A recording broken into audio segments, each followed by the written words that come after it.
back to this whole running a business. I mean, what do you think it takes today to maybe have that combination of both, to be a great business person and an entrepreneur? Can those two worlds intersect? Great question.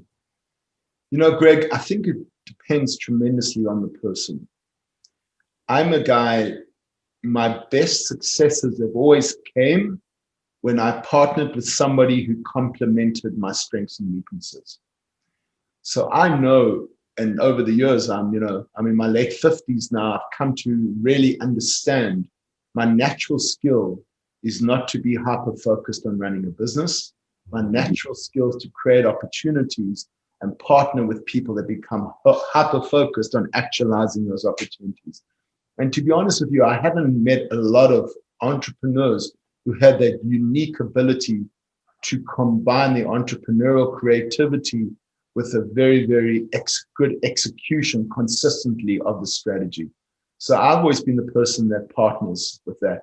I've never ever, I don't think in scarcity, I think in abundance. The right partner creates abundance. It doesn't diminish my return. Yeah. I would think find that person that one has displayed a consistency of hyper-focus and loyalty, and you partner with that person. But more importantly, I think in today's time, is find a person who's still optimistic and hasn't been beaten up by the COVID era of economics and is now a cynic. Right. Because we can't partner with cynics. It's just right. Everything we stand for. Right. I've let people go because I just found myself being so negative, just being around these people, even before COVID. And because for me, it's important. I call me sensitive, call me an entrepreneur that runs at a high frequency, which I am affected by who's around me. So, not that everyone has to walk around in this warm, fuzzy world and think sunshine's coming down every single day, but, someone that's, not going to be that cynic or that's, skeptic every single time.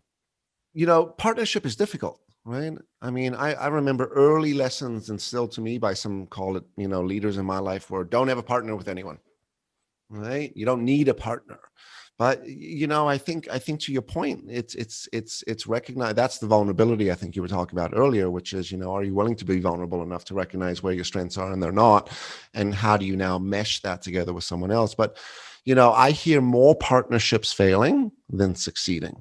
So, what are the success secrets for a partnership? What are some must-haves? Some do's, don'ts? It depends a lot on the personality, but in my case, I think that direct, frank authenticity is essential. Mm-hmm. When I talk with my partners, and by the way, of course, I've had failed partnerships as well. I think there are a couple of points that are, one, consistent, authentic, transparent conversation. Don't soft soap anything. Mm-hmm. And this is one that's so important to me. You have to know each other's spouses or partners. Mm-hmm. Very often the partner shows up at work asking for more money or asking for changes, and it's not them talking. Mm-hmm. You know what's going on at home. Yeah. Yeah. The spouse feels frustrated because in their mind, their partner is doing all the work and you not, and they want more money. Some people are unable to convey to their spouses that that's not the case, and they start get driven by what happens at home. Right. So my wife and I have made a point of getting to know the couple on the other side and having regular 6-week meetings, whether it's a dinner or a coffee, just to communicate how we all feeling, because you have to know the other side. Because when your partner leaves the office, the office. Right. Not that there's an office anymore, right? Quotations. They go home to a different set of stimuli. Right. And you have to know how that affects your partnership. Right. The other thing is the abundance mentality. When things are rough in business, and we all know that happens, is you have to lock arms and stand side by side. You can't be facing each other and at each other. And even back to back doesn't work that well, because you don't know the sweat on each other's foreheads. You stand side to side and you just keep on moving. So that's the bad time. But in good times, it's so important to know each other's core values. Your one partner might say, I'm going to go and buy a Lamborghini and take my wife on a private plane to some island. Mm-hmm. That's never been my style, ever. But it doesn't mean it's wrong for that person's style. You just have to make sure you keep on understanding each other. Yeah. And you're okay with that in that sense? Like, let's say one partner wants to, just live the high life. Like, is it easy to not judge that, considering we have different values? Well, I had a partner in Europe, and a British guy, and he always had Ferraris and blah, blah, blah. So whatever he made, he'd spend 110%. And the first thing that I did was we canceled his corporate credit card. You must have not liked that. Spend what you like, Yeah. and just expense reports if it's relevant to the business. Mm-hmm. As it turns out, over time, I've actually had to lend him rent money, but I only did it once. Mm-hmm. If I would have tried to change him to be more like me, that would have caused a problem in our partnership. I just kept on trying to live my way and hoped that he'd gain some wisdom from that or gain some example. He chose not to, but he was a good partner in the context of our business. So I just had to suck it up and just keep on saying, listen, bud, that's your lifestyle. I build a balance sheet, you build income statements. Right. I don't consume only. I build and then consume. You consume and don't build. At some stage, we're going to diverge in lifestyle where you can't afford it, and that'll affect our business. But right now, we're good business partners. So we had that conversation. Yeah. Are you still partners?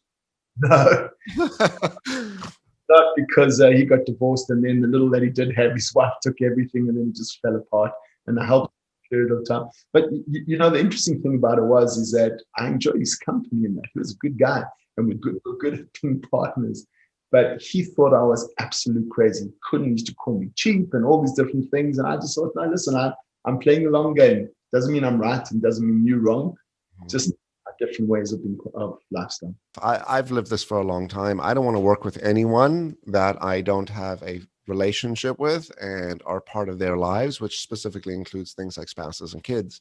Doesn't mean we get together all the time, but having that intimacy. And look, I'm a smaller outfit. Sometimes it's easier to do it that way. But we're so a partnership is like a marriage, right? The joke is the partners, you create new in-laws with the spouses, right? So how you always complain about your in-laws, your mother, your father, or your Uncle Tom, or Aunt Betty or whatnot, right? We have strife with our family, and I love that concept of making sure that you're connected with the spouses. The joke is you don't marry the person, you marry their family, right? One thing, Greg, if I can just quickly add is, before I start a new partnership, I show them my family value statement, and I ask them to write up their family value statement. It doesn't have to be honest, concise. And then what we do is we do a 4-monthly check-in. We put in our calendar what's changed in our family value statement, or if there's no changes. And I think that's a good thing. It kind of shows us if we're in sync on that. Yeah, you know what? Are you comfortable talking about that? Comfortable sharing what your family value statements are? Absolutely. And I have 4 sons. I think if you ask all 4, they'll be able to rattle it off. So one is in the morning we wake up and, but for the grace of God, go I, We wake up in the morning, God brought me back into the world physically, and here I am. 2 is family. No matter what, you don't have to like them. You don't have to love them, but you have to honor, nurture, protect, and empower them. And family doesn't just mean your immediate family. It means your extended family. And depending on how you conduct yourself, it can include friends and community. But you don't get to decide on family. They are your blood and your extended blood. Nurture, protect, empower, and nourish them. That's it. No questions asked.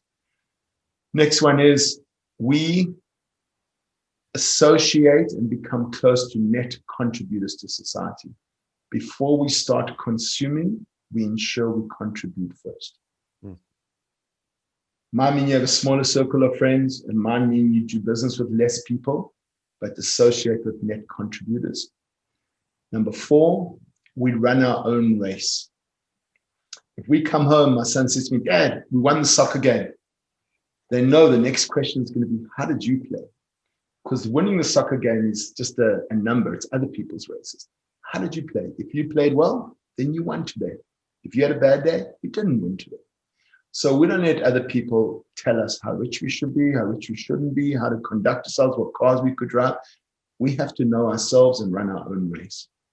And number 5 is you are your own living will. Every single day, how you conduct yourself is how people will talk to you when you're not around to conduct yourself. So therefore, you are your living will. It doesn't make sense to write it out, hope that someone reads it later if it contradicts the way you conducted yourself while you were alive.